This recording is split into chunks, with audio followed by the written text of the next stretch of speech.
வணக்கம் மக்களே, நான் உங்கள் எம் ஜே தான் பேசுகிறேன். ஸோ இன்றைக்கி நம்ம சேனலில் பார்த்தீங்கன்னா ஒரு சுவாரஸ்யமான தகவல் தாங்க பார்க்க போகிறோம்.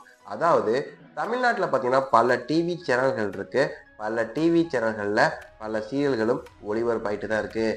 இப்படிப்பட்ட நேரத்தில் சன் டிவியில் ஒளிபரப்பாகிற ஆடுகளம் சீரியலுக்கு பார்த்தீங்கன்னா கோடிக்கணக்கான ரசிகர்கள் தமிழ்நாடு மட்டும் இல்லாமல் உலகம் ஃபுல்லாக நிறைஞ்சிருக்கிறாங்க.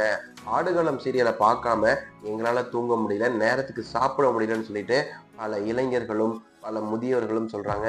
இப்படிப்பட்ட ஆடுகள சீரியல் இந்த அளவுக்கு மக்கள் மனசுல நீங்காத இடம் பிடிச்சிருக்குன்னா அந்த சீரியல்ல ஹீரோயினா நடிச்சிட்டு இருக்க சத்யா தாங்க காரணம். ஸோ சத்யா பார்த்தீங்கன்னா இந்த சீரியல் நடிச்சதுக்கு அப்புறம் இந்த சீரியல் உலகம் ஃபுல்லாக ரீச் ஆயிடுச்சு.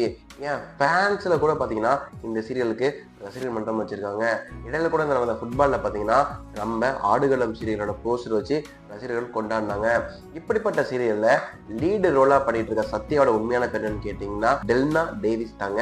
ஸோ இவங்க பிறந்தது வளர்ந்தது எல்லாமே கேரளா தாங்க. ஸோ கேரளாவில் உள்ள ஒரு சின்ன ஸ்கூல்ல தான் இவங்க பிறந்திருக்காங்க.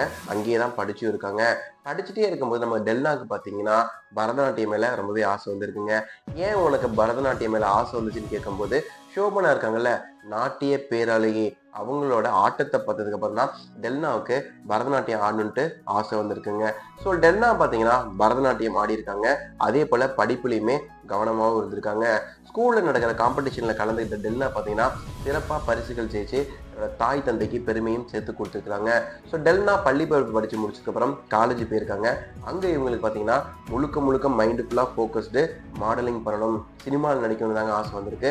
இருந்தாலும் விடாமுயற்சியாக டெல்னா பார்த்தீங்கன்னா ஜேர்னலிஸ்ட் படிப்பையும் படித்து முடிச்சிருக்காங்க. அதே போல் பார்த்தீங்கன்னா இவங்க வக்கீலுக்காக ப்ராக்டிஸும் பண்ணியிருக்காங்க.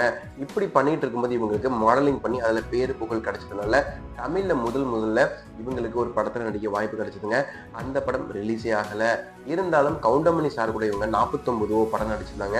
அதே போல் குரங்கு பொம்மை படமும் நடிச்சிருந்தாங்க. குரங்கு பொம்மை படம் பார்த்தீங்கன்னா விமர்சனம் ரீதியாக உலகம் ஃபுல்லாக போணுச்சு. ஆனால் இவங்களுக்கு வெற்றி படம் அமையலைங்க. உவண்டு போன டெல்னா, அதாவது நம்ம சத்யா பார்த்தீங்கன்னா நாடகம் சைடு ஃபோக்கஸ் பண்ணாங்க. அதுக்கடுத்து சித்திரம் பேசுதடி, 400 குரங்கு, அதே போல் 400 மெண்டல் இப்படின்ற சீரியல் நடிச்சிருந்தாங்க.